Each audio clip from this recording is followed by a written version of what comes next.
우리의 소망 불타오르네.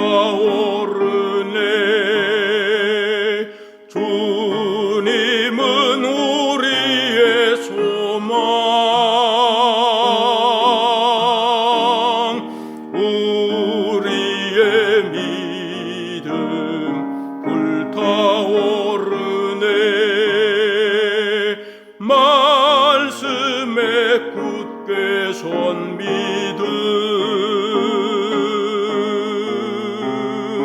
나은 때가 없으리. 주님 다시 오시리. 깨어 노래하여라. 할렐루야. 왕의 왕, 우리의 소망 불타오르네. 재림은 우리의 소망.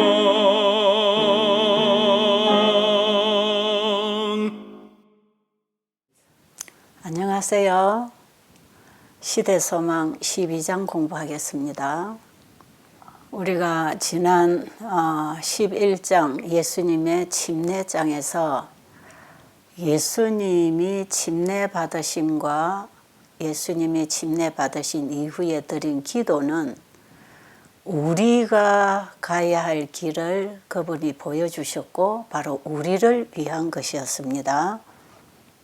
그리고 오늘 시험장에서 예수님이 받으신 그 시험과 승리도 우리가 받아야 할 시험과 승리를 보여주신 것이기 때문에 예수님이 어떤 기도를 하셨고 어떻게 승리하셨느냐 하는 것이 오늘 우리가 공부해야 할 주제입니다. 그러면 본문의 말씀을 읽고 시작하도록 하겠습니다. 그때에 예수께서 성령에게 이끌려 마귀에게 시험을 받으러 광야로 가사 40일을 밤낮으로 금식하신 후에 줄이신지라. 시험하는 자가 예수께 나와서 가로되 내가 만일 하나님의 아들이거든 명하여 이 돌들이 떡덩이가 되게 하라.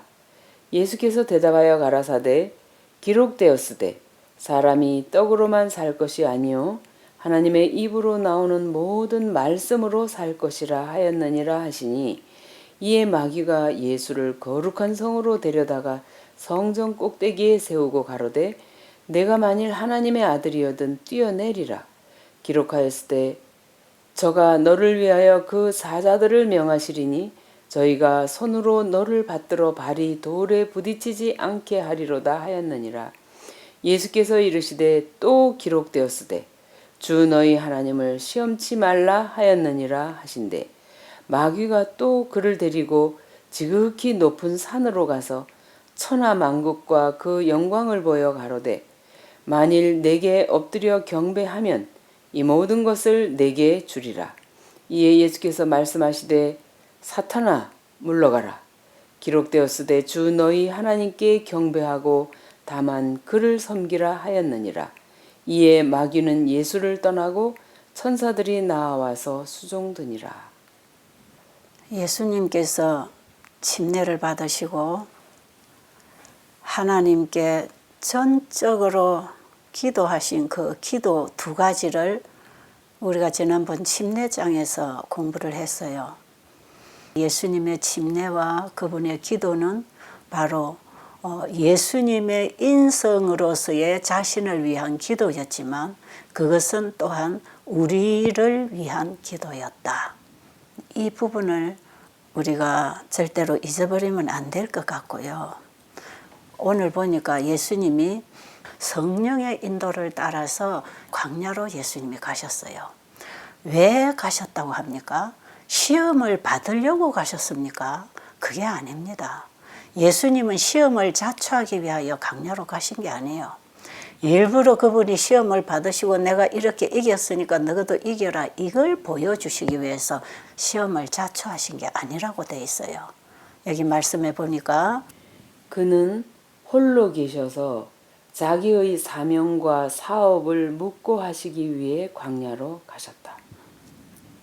예수님이 이 땅에 오신 사명이 무엇인지, 그분이 어떤 사업을 어떻게 이루셔야 되는지, 이것을 조용하게 하나님과 독대하면서 하나님께로부터 이 사명을 받기 위해서, 그리고 자신이 그 아버지의 주신 말씀에 온전히 순종하기 위하여 자신을 아버지께 온전히 드리기 위하여 금식 기도를 하기 위해서 광야로 가셨어요.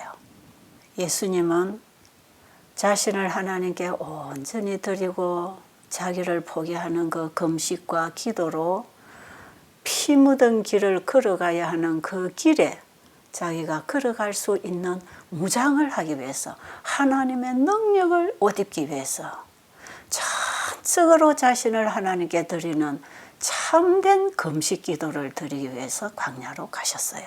예수님이 침례받으시는 그 광경을 사단이 다 지켜봤다 그랬죠.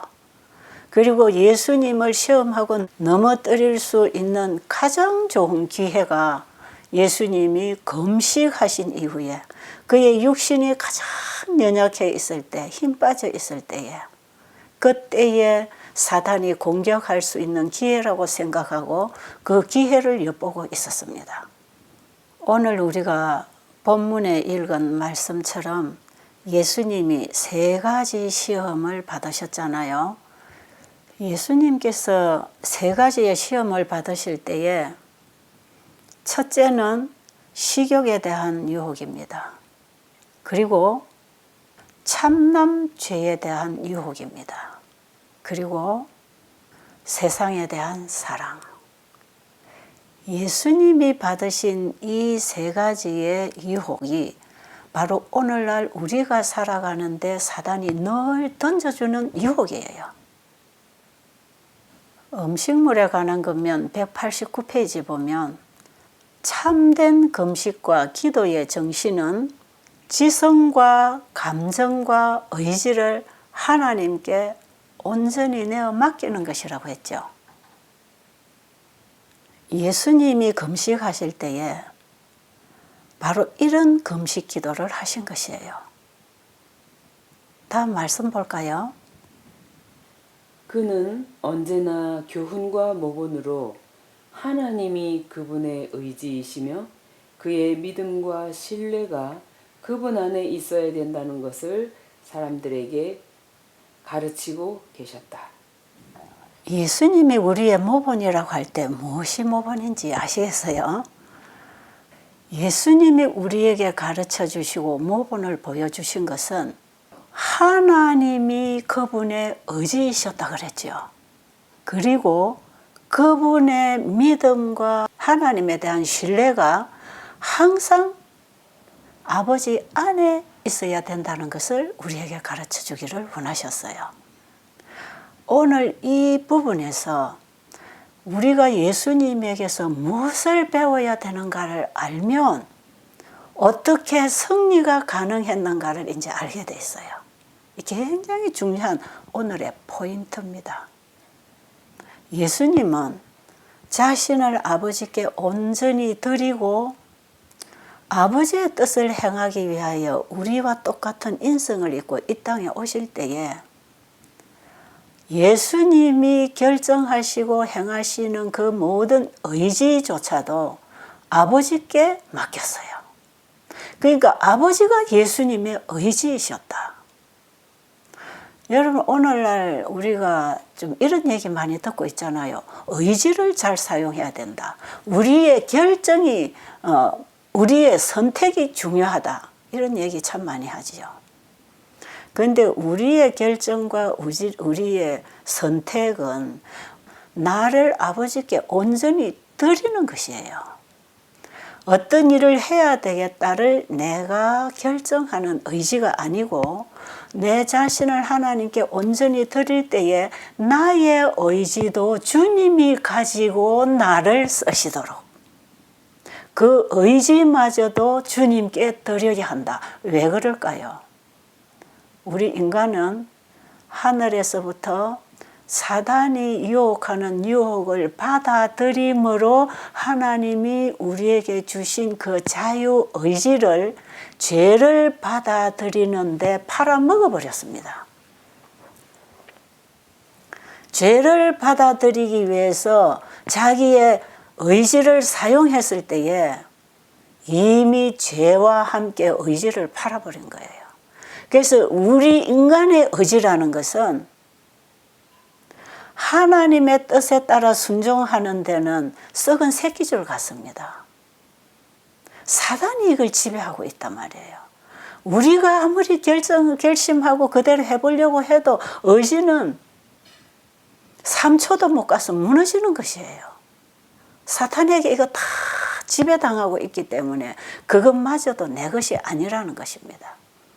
예수님은 우리와 똑같은 연약한 인성을 입으실 때에 그 의지조차도 이미 사단의 지배 아래 있다는 걸 알았기 때문에 예수님의 의지를 하나님께 드리고 하나님이 예수님의 모든 행동을 결정할 수 있게 되시도록 자신을 온전히 아버지께 드리고 신뢰하고 오직 그분이 주시는 말씀을 따라 행하시는 것이 바로 아버지의 의지로 예수님이 순종하신 순종입니다. 저는 이 공부를 오늘 하면서 정말 중요한 이 비밀을 깨닫게 됐어요. 이 구속의 비밀, 하나님의 사랑의 비밀, 예수님 안에 있는 하나님의 구속의 경륜이 우리 안에서 어떻게 이루어질 것인가 하는 이런 부분을 제가 이번에 이 시대소망 공부를 계속해 나오면서 정말 제가 살아나고 있어요.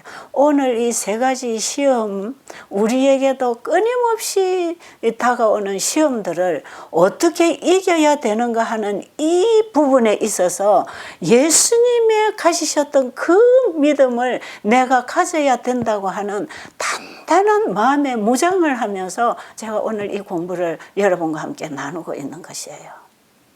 여러분도 함께 그런 마음의 무장을 가지고 나는 아무것도 스스로 할 수 없다고 하는 그런 지경에까지 우리가 예수님의 모본을 따라야 되겠습니다. 다음 말씀 여러분과 제가 함께 꼭 알아야 될 말씀이기 때문에 한 부분 더 읽어드리겠습니다. 하나님께서는 그들이 건강하고 행복하고 유용하게 되는 것을 원하신다. 그러나 그들이 이렇게 되기 위하여는 저희의 의지를 주님의 편에 두지 않으면 안 된다.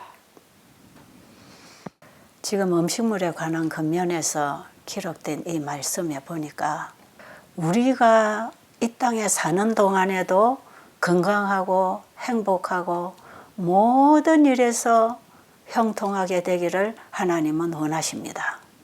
그렇게 되기 위해서는 어떻게 해야 된다고요?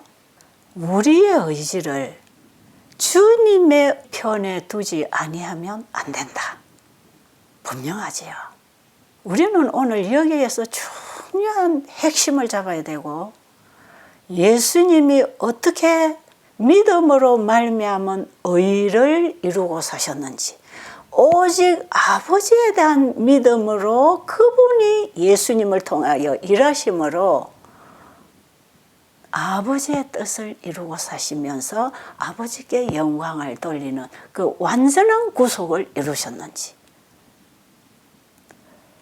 여러분 이 부분이 여러분의 귀에 예사롭게 들리거나 내가 걸어가는 신앙생활에 이거 뭐 별 중요하지 않다는 그런 생각이 혹시 든다면 오늘 여러분 금식하면서 이 말씀을 묵상하시기 바랍니다.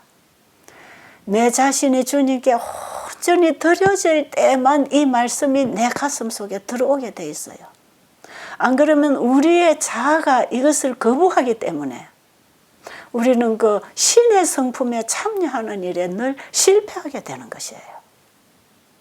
내 자아가 살아서 뭔가를 할 때에 이런 말씀들은 내 귓전에 들려오지 않던 말씀이에요. 그런데 정말 이제는 내가 죽어도 주님 뜻대로 살아도 주님 뜻대로 오직 주님만 바라보고 주님만 내 명상의 주제가 되고 내 생각의 주제가 되고 내 인생의 안내자가 되도록 내 자신을 주님께 온전히 드리면서 오늘도 내가 어떻게 살아야 주님과 동행하는 신의 성품을 가지고 살 수 있을까 하는 이런 문제를 놓고 정말 고민하면서 이 말씀들이 제게 들어오기 시작하는 것이에요. 제가 옛날에 이렇게 살았더라면 그 많은 수치스러운 실수들을 안 했을 거 아니겠어요? 정말 저는 지금이라도 이 말씀이 내게 아주 생명을 주고 능력을 주는 말씀이 되고 있는 것에 대해서 참 감사한 것입니다. 자, 여러분, 이 다음 말씀을 또 한번 보겠습니다. 만약 그가 하나님의 율법과 관계 있는 곳에 단 한 점이라도 실패가 있었더라면 그는 온전한 제물이 되지 못했을 것이다. 왜냐하면 아담이 실패한 것은 단 한 점뿐이었기 때문이었다. 여기 보니까 예수님께서는 우리와 똑같은 연약한 인성을 입고 이 땅에 오셔서 사단과 싸우실 때에 단 한 점의 실패만 있었더라도 우리의 구속사업은 실패로 돌아갈 것이다. 우리와 똑같은 인성을 입고 말이에요. 타락한 아담의 자리에 서신 예수님은 죄 있는 육신의 모양을 입고 이 땅에 오셨지 않습니까? 그런데 우리와 똑같은 연약한 인성, 죄의 공격을 받을 수 있는 분, 만약에 예수님이 죄를 지을 수 없는 분이었다면 죄의 공격을 받을 필요도 없고 유혹이 될 수도 없었어요. 근데 예수님은 사단이 가져다주는 모든 것들이 유혹이 될 수 있었고 그것이 예수님을 넘어뜨릴 수 있는 공격이었다 이 말이에요. 이런 공격 속에서 예수님께서는 한 점도 죄를 범치 않으시고 실패하지 않으시고 승리하셨다. 그래서 예수님은 한 점에 실패했더라면 우리의 구속 사업은 실패로 돌아가고 이 지구는 영원히 사단의 소유가 되어버렸을 것이다. 왜 한 점도 실패하면 안 됐는가? 아담이 단 한 점에 실패함으로 죄를 범했기 때문에 그렇습니다. 그 한 점이 뭘까요? 저는 이 말씀을 보면서 참 고민했어요. 그럼 그 한 점이 뭘까요? 오늘 예수님의 시험에 보니까 사단이 그 한 점을 공격하고 있네요. 그 한 점이 뭔가요?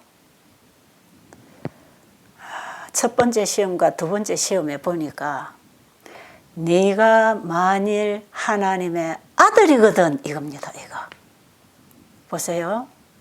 예수님이 인성을 입고 이 땅에 오셔서 우리가 갈 길을 그분이 먼저 가시면서 본을 보이시면서 침례 받으셨죠.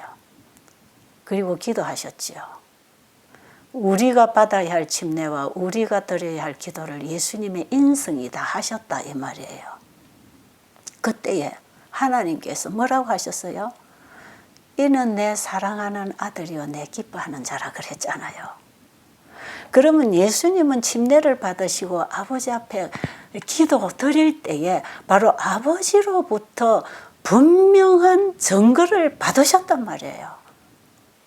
거짓말을 안 하시고 실수를 안 하시는 분, 그분이 이는 내 사랑하는 아들이요 내 기뻐하는 자라고 하는 그분의 기도에 대한 응답을 주셨을 때 예수님은 분명히 아버지께서 나를 아들로 받아주셨다는 사실을 믿은 것이지요.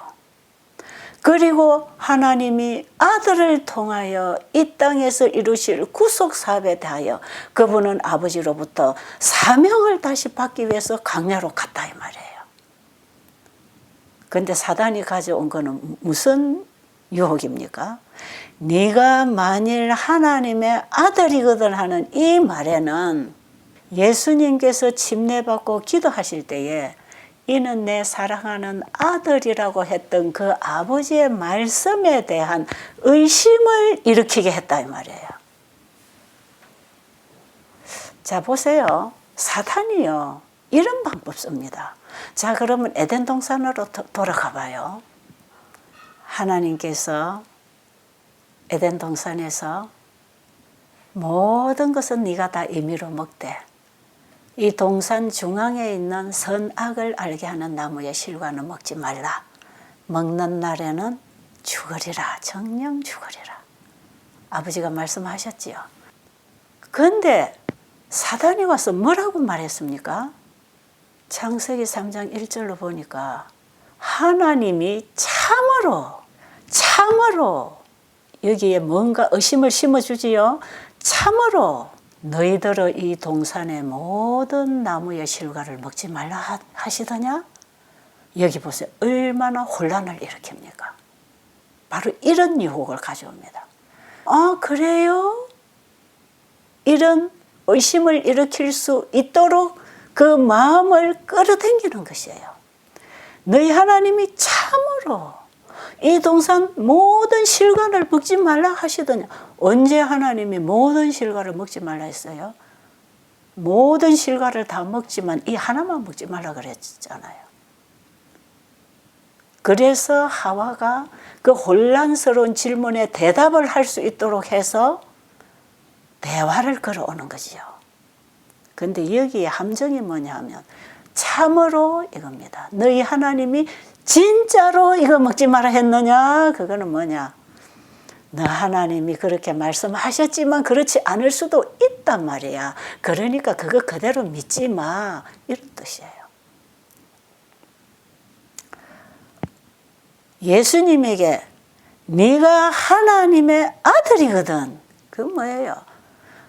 침례 때에 하나님이 내 아들이라고 했지만 네 다시 한번 생각해봐. 그 진짜가 아닐 수도 있어. 그런 유혹이에요. 근데 여러분 이것이 한 점의 죄입니다. 이게 한 점의 죄. 그 한 점에 넘어가면 우리는 사단에게 잡혀 먹힌다 이 말이에요. 이것이 사단의 궤변입니다. 사단은 우리에게 이런 궤변을 가지고 우리를 미혹하기 위해서 왔을 때 우리는 어떤 미혹을 받는지 아세요? 하나님을 믿는다고 하고 교회는 열심히 다니고 하고 있지만 하나님의 기록된 말씀을 읽을 때 성경이 하나님의 말씀인 줄을 알면서 믿는다고 하면서 그것을 주장하면서도 어떤 의심을 갖다 넣는지 아세요? 하나님이 이렇게 말씀하셨지만 이렇게 안 될 수도 있어. 진짜 이대로 되는 것입니까? 이런 질문, 이런 의심. 오늘날 수많은 사람들이 바로 하나님의 말씀에 대해서 이런 의심을 가지고 있어요. 성경에는 이렇게 기록되어 있지만 이게 어떻게 되는 것입니까? 이게 진짜 이렇게 되는 것입니까? 여러분 요한복음 3장 16절에 하나님이 세상을 이처럼 사랑하사 독생자를 주셨어요. 우리가 그를 믿으면 영생을 얻는다는 것입니다. 진짜 그대로 믿습니까? 진짜 그걸 믿으면 우리는 예수님을 믿어야 하는 거예요. 진짜 믿어야 되는 것이에요. 그런데 우리는 지금 예수님을 믿는 그 믿음조차도 진짜 믿음을 믿지 않아요. 예수님이 아버지를 온전히 믿고 신뢰하고 자신의 의지까지도 아버지께 다 드려서 예수님의 의지를 아버지가 가지고 쓰셨다고 하는 이런 지경에 이르기까지 우리가 자신을 온전히 예수님께 드리고 맡기는 그 신뢰하는 믿음을 가지고 계십니까? 만약에 우리가 우리 자신을 주님께 드리고 그분을 내 안에 영접했다면 그분은 내 안에서 사랑으로 역사합니다. 그래서 하나님이 우리에게 가지라고 하는 그 믿음은 사랑으로 역사하는 믿음이에요. 그래서 믿음은 막연한 이론이 아닙니다. 피상적이지 않습니다.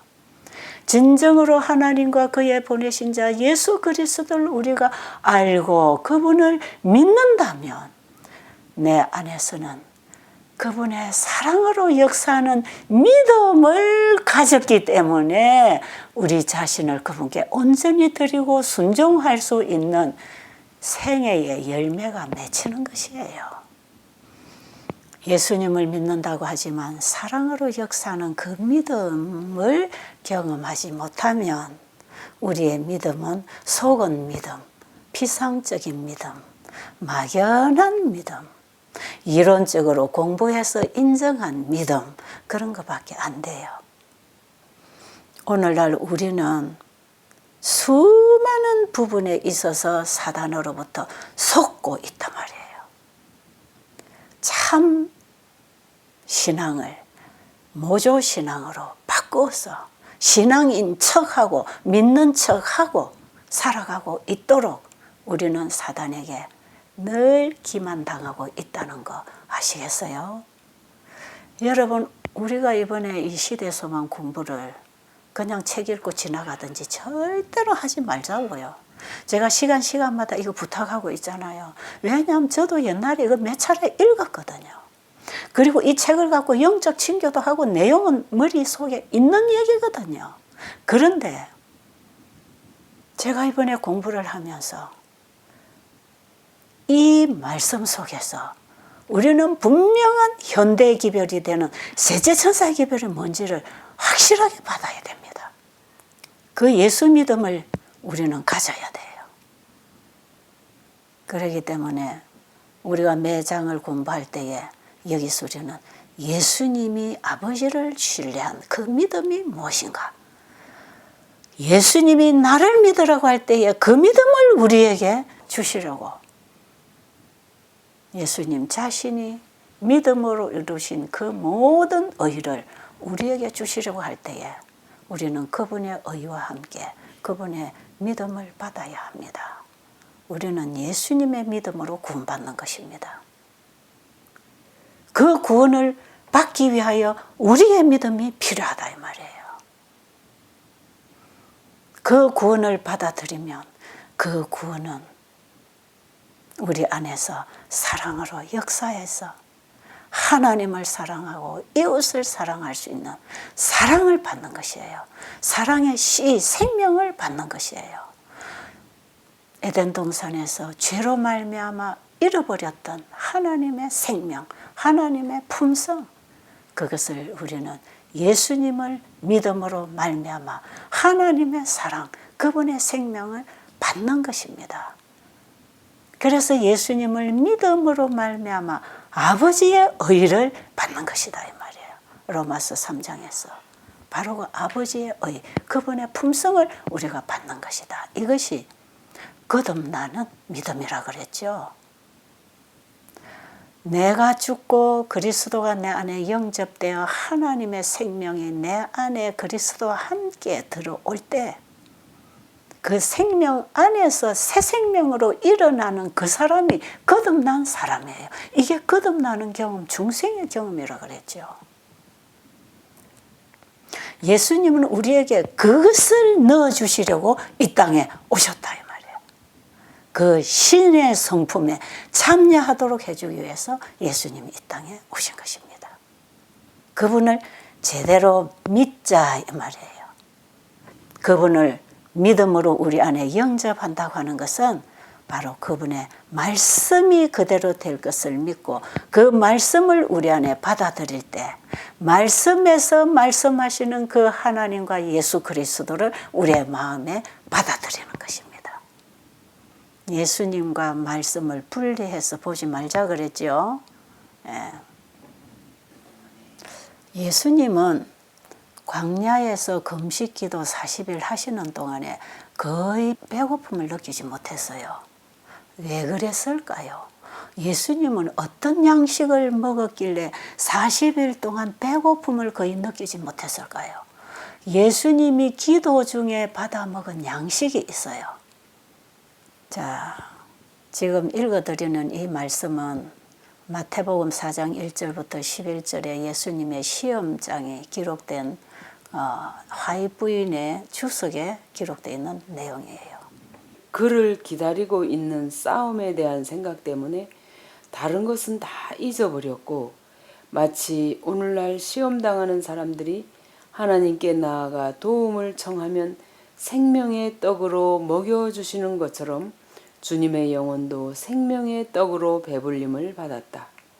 그가 사탄의 유혹으로부터 사람들을 구원할 수 있는 능력을 받고 있었을 때 그는 사람들에게 전해야 할 그 진리의 말씀을 먹고 산 것이었다. 그는 유혹을 받고 타락한 사람들을 지배하는 사단의 권세가 깨어지는 것을 보셨다. 그는 병든 자들을 치료하고 희망을 잃은 자들을 위로하고 낙담하는 자들을 격려하며 가난한 사람들에게 복음을 전하는 자신을 보았다. 이 일은 하나님께서 주님을 위하여 윤곽을 잡아놓은 일을 하는 것이었다. 그러는 동안에 그는 40일간의 금식이 끝날 때까지 조금도 배고픈 줄을 몰랐다.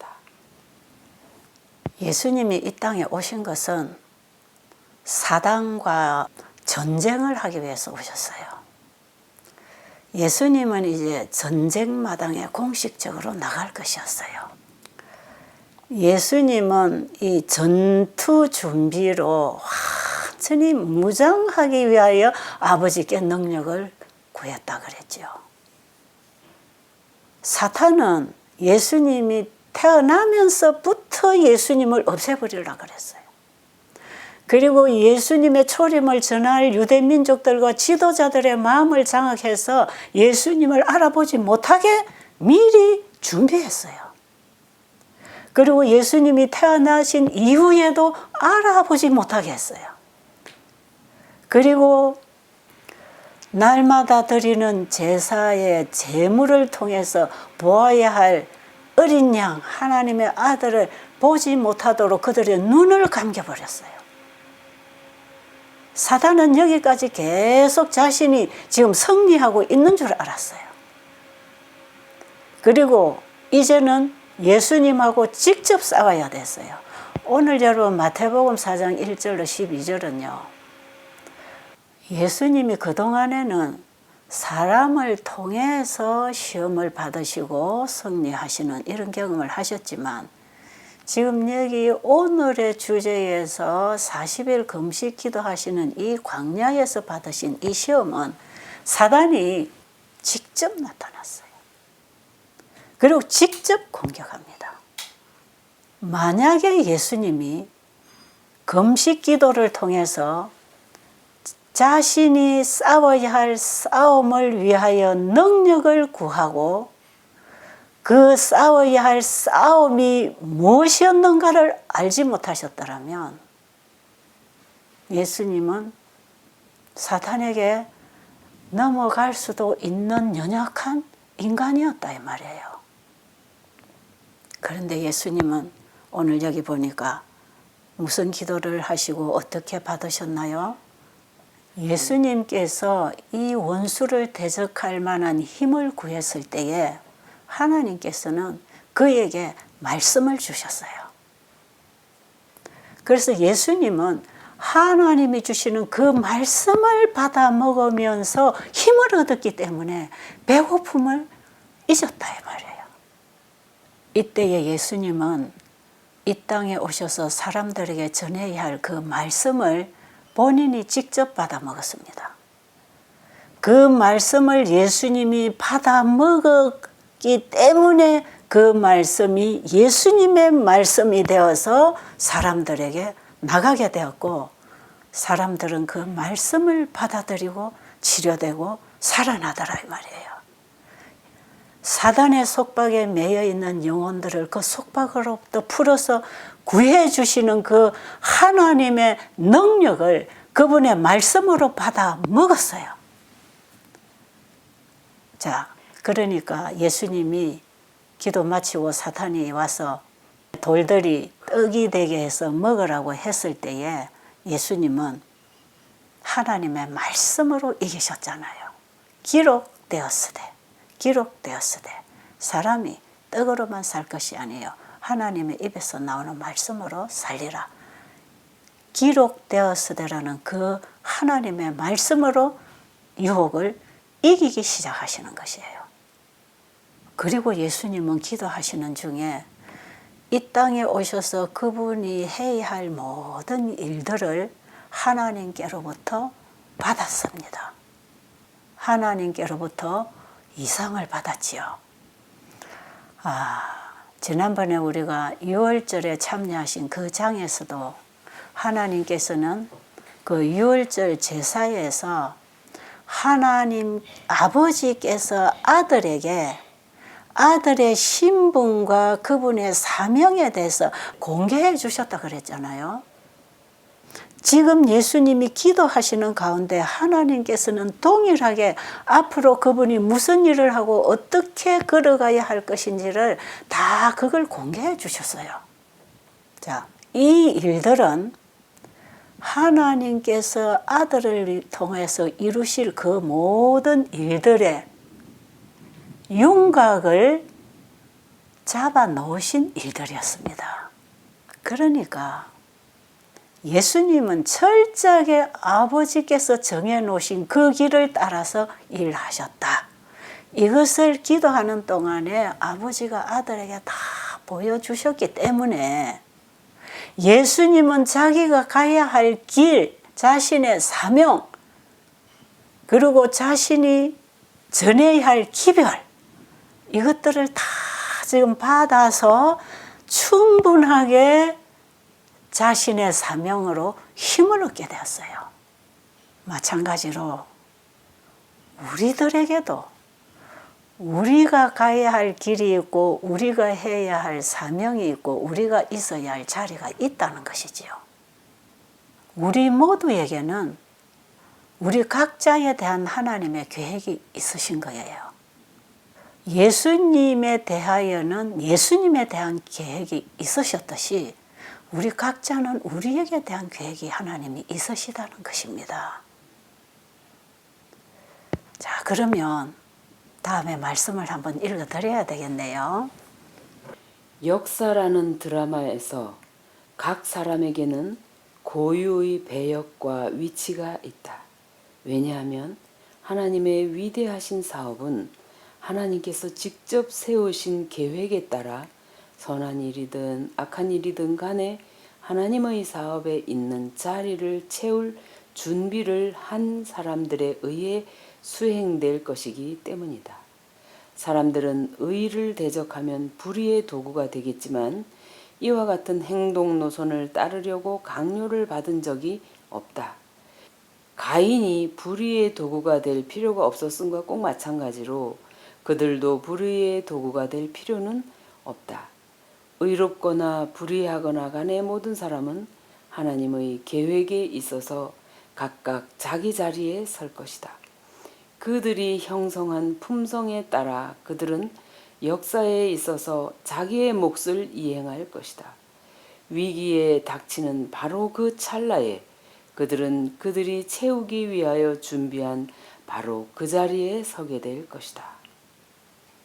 자, 이 말씀에 보니까 역사라고 하는 이 드라마에서 우리 각자는 각자가 맡아야 할 배역과 위치가 있다는 거죠. 내가 맡은 배역은 무엇일까? 오늘 여러분 이거 좀 한번 생각을 해봅시다. 과연 역사라고 하는 이 드라마 속에 우리가 지금 태어났는데 내가 맡은 배역이 뭘까? 뭘까요? 그것을 하나님이 우리에게 주신다는 것입니다. 예수님이 40일 금식하는 것은 우리가 어떻게 금식해야 되는지를 보여주시는 모본으로 하신 것이고 우리는 40일이라고 하는 날짜를 모본으로 삼을 필요는 없다 이 말이에요. 그러면 우리가 무엇을 모본으로 삼아야 합니까? 나를 통하여 이루실 하나님의 일이 무엇일까? 하나님이 나에게 맡겨주신 일은 무슨 일일까? 그것을 우리는 받기 위해서 전적으로 나를 주님께 드리고 그분의 뜻을 받아들이는 참된 금식을 할 때에 우리의 지성과 감정과 의지를 하나님께 온전히 드리는 참된 금식을 우리가 하게 될 때에 하나님께서는 우리가 해야 할 일을 말씀을 통해서 가르쳐 주십니다. 예수님에게처럼 똑같아요. 그래서 우리가 하나님의 뜻대로 살기를 원합니다 하는 기도를 했다면 그 기도가 하나님의 뜻이 이루어지기 위해서는 하나님의 뜻을 담고 있는 하나님의 말씀을 우리가 배워야 하는 것이에요. 그래서 우리는 하나님 말씀을 공부해야 됩니다. 하나님이 우리에게 주시는 그 말씀을 내가 받아 먹었을 때 그것이 우리의 영혼의 힘이 되고 우리의 영혼이 말씀의 힘으로 무장이 되면 그 말씀을 전하고 살고 행할 능력을 받는 것이에요. 우리가 우리 자신을 주님께 온전히 드리고 주님의 뜻대로 되기를 원합니다 하는 그런 마음으로 진실된 마음으로 하나님께 우리 자신을 드리게 되면 각자에게 행할 일을 하나님이 말씀으로 말씀하시는데 각자가 걸어가야 할 길이 있고 해야 할 일이 있고 있어야 할 자리가 있다 이 말이에요. 그래서 우리는 누구 따라 신앙하는 게 아닙니다. 예수님 따라 일하는 것도 아니고 어떤 사람 따라 일하는 것도 아니에요. 우리가 예수님 따라간다는 것은 그분의 믿음, 자신을 온전히 아버지께 드리고 아버지의 뜻을 순종하기 위하여 자기가 포기된 예수 믿음, 그 믿음을 우리가 따라가야 합니다. 예수님은 자신을 완전히 비워드렸기 때문에 자신을 위한 계획을 세우지 않으셨다 그랬어요. 예수님께서는 예수님 자신을 위한 하나님의 계획을 받아들이고 아버지께서는 날마다 아들에게 자신의 계획을 공개해 주셨어요.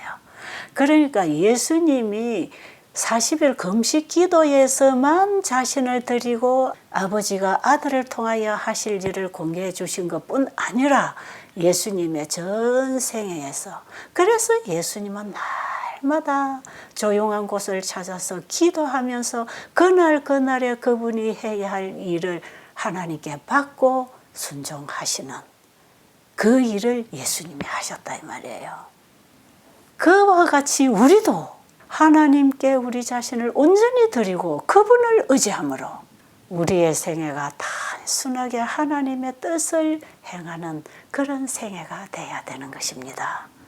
세상에서 훌륭한 사람 따라서 그대로 출세하려고 아동바동하지 말고 그날 자신을 주님께 드리고 주님이 주시는 그 뜻을 받아서 그날에 우리가 충성을 다하고 순종하는 생애를 살아가면 하나님께서는 우리를 가장 높은 곳으로 데리고 가실 것이에요.